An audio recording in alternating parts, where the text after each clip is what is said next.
Bismillahirrahmanirrahim. Assalamualaikum warahmatullahi wabarakatuh. Para pemirsa yang dirahmati oleh Allah Subhanahu wa taala, kita kembali lagi dengan halaqat ilmu hadis.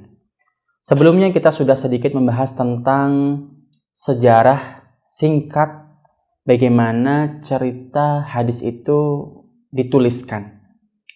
Dimulai dari abad atau zaman Rasulullah sallallahu alaihi wasallam. Rasulullah sallallahu alaihi wasallam yang dikenal dengan Asrun Nubuwah, di mana Rasulullah masih hidup. Begitu besar keinginan dan semangat dari para sahabat untuk menulis hadis, mengumpulkannya, walaupun masih secara personal atau perseorangan. Kemudian kembali lagi di akhir abad pertama, mulai Asru At-Tadwin atas perintah atau titah dari Khalifah Umar bin Abdul Aziz rahimahullah ta'ala, memerintah kepada para ulama, salah satunya Abu Abdullah Ibnu Syihab Az-Zuhri rahimahullah ta'ala, untuk mengumpulkan, kemudian masuk ke Asru At-Tasnif, lebih ke penertiban dari hadis-hadis Rasulullah sallallahu alaihi wasallam dan lain sebagainya, sampai kepada kitab Sahih Bukhari yang dikenal sebagai kitab yang paling sahih setelah Al-Quran, Sahih Imam Bukhari dan Sahih Imam Muslim rahimahumullahu ta'ala. Namun, pemirsa yang dirahmati Allah Subhanahu wa ta'ala, bahwa semua yang kita dapatkan atau semua yang kita lihat dari kitab-kitab yang ada, dari musannafat, dari mudawwanat, itu tidak terjadi secara spontan, tidak terjadi dengan sekilas saja, tapi melalui pengorbanan yang luar biasa. Harus ada ruh ikhlas di balik semua itu. Harus ada yang namanya cinta dan iman kepada Rasulullah sallallahu alaihi wasallam. Kenapa? Kenapa kita bisa menemukan yang namanya Musnad Imam Ahmad sebesar ini? Atau kalau kita lihat ada kitab-kitab hadis yang lain, jika kita ingin menelusuri kitab-kitab hadis, maka akan kita ketemukan kitab-kitab yang luar biasa. Sangat sulit untuk difikirkan dengan akal bagaimana mereka bisa menulis sebesar itu, sebanyak itu. Musnad Imam Ahmad sebesar itu, atau bahkan kitab Nasbur Rayah sebesar itu, atau kitab Siyar A'lamin Nubala dari Imam Zahabi rahimahullah ta'ala sebesar itu. Bagaimana mereka menulisnya? Kitab-kitab seperti Tahdzibut Tahdzib karya Ibnu Hajar Al-Asqalani rahimahullah ta'ala, bagaimana mereka menulis itu? Bagaimana mereka menulis biografi setiap rawi dengan detail, namanya, nasabnya, kemudian di mana beliau tinggal, di mana rawi ini belajar, siapa guru-gurunya, siapa murid-muridnya.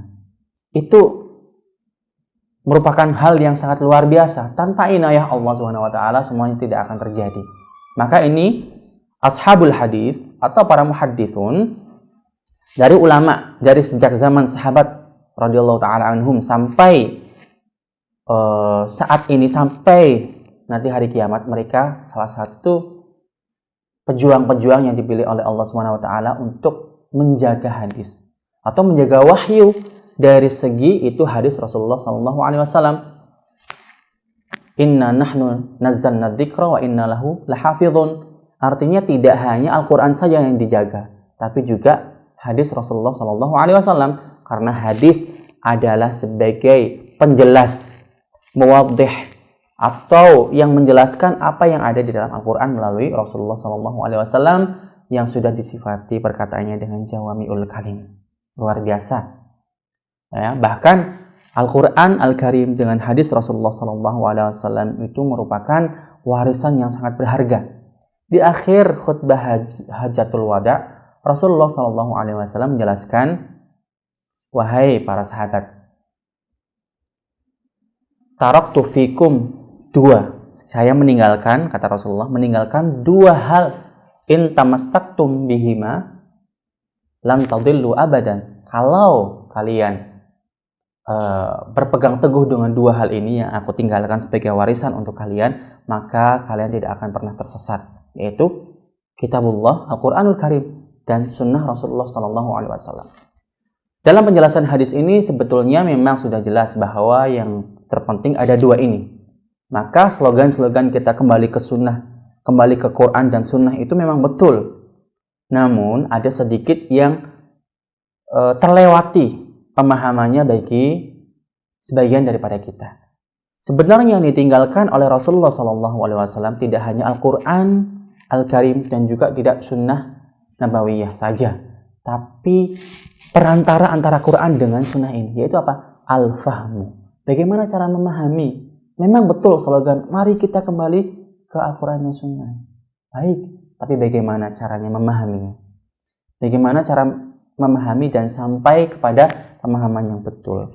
Apakah kita sebagai orang yang tinggal di zaman sekarang itu berhak atau boleh memahami Quran dan sunnah secara langsung, tanpa metode, tanpa segudang ilmu alat, tanpa segudang ilmu-ilmu tertentu yang harus kita pelajari? Pasti tidak boleh. Tidak boleh bagi kita untuk langsung menerjemahkan Al-Quran, mengambil makna intisari dari Al-Quran. Siapa kita? Kita bukan sahabat.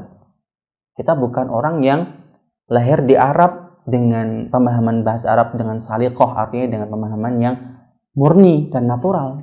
Tapi kita a'ajim, artinya kita orang yang asing, yang harus belajar dulu. Artinya, apa kata Al-Khatib Al-Baghdadi dalam kitabnya Al-Kifayah fi Ilmi Riwayah? Beliau mengatakan, man ta'allama bi ghairi isnadin fa ka'annama yuridu ayas'uda as-satha bi ghairi sulamin. Artinya orang yang ingin belajar sesuatu dari agama tanpa isnad, tanpa sanad, tanpa silsilah, tanpa guru, maka seakan-akan dia bagaikan orang yang ingin naik ke genteng tapi tanpa tangga. Itu mustahil, kecuali bisa lompat. Seperti itu pemirsa yang dirahmati oleh Allah Subhanahu wa taala. Artinya kita ingin menggarisbawahi di sini bahwa inayah atau bahwa perjuangan para ulama-ulama ini dalam membuat kitab hadis itu luar biasa. Kita akan membicarakannya nanti di tempatnya tertentu, insya Allah. Setelah itu kita ingin membahas tentang beberapa perjuangan para sahabat, para tabi'in, dan setelahnya terhadap sunnah Rasulullah SAW. Sejak zaman Rasulullah masih hidup, hirsus sahabat artinya semangat dan juang sahabat itu untuk mengambil ilmu dari Rasulullah SAW sangat tinggi. Dimulai dari mulazamah mereka, artinya selalu mengikuti Rasulullah SAW. Ya, tentunya tapi di tempat-tempat tertentu, tidak sampai mengikuti 24 jam, tidak. Artinya ketika di rumahnya Rasulullah SAW, maka mereka kembali ke rumahnya masing-masing. Namun bagaimana cara para sahabat itu mengetahui hal-hal yang ada di dalam rumah Rasulullah SAW, yaitu melalui ummahatul mukminin, artinya melalui para istri-istri Rasulullah SAW. Sayyidina Abu Bakar As-Siddiq radhiyallahu taala anhu, Sayyidina Umar bin Khattab radhiyallahu taala anhu, dan yang lain sebagainya. Jika ingin mengetahui apa yang dilakukan oleh Rasulullah SAW dalam rumahnya, tentu dengan menanyakan kepada para istri-istri beliau, dan mereka akan menjelaskan dengan baik. Demikian para pemirsa yang dirahmati oleh Allah SWT. Terima kasih. Wassalamualaikum warahmatullahi wabarakatuh.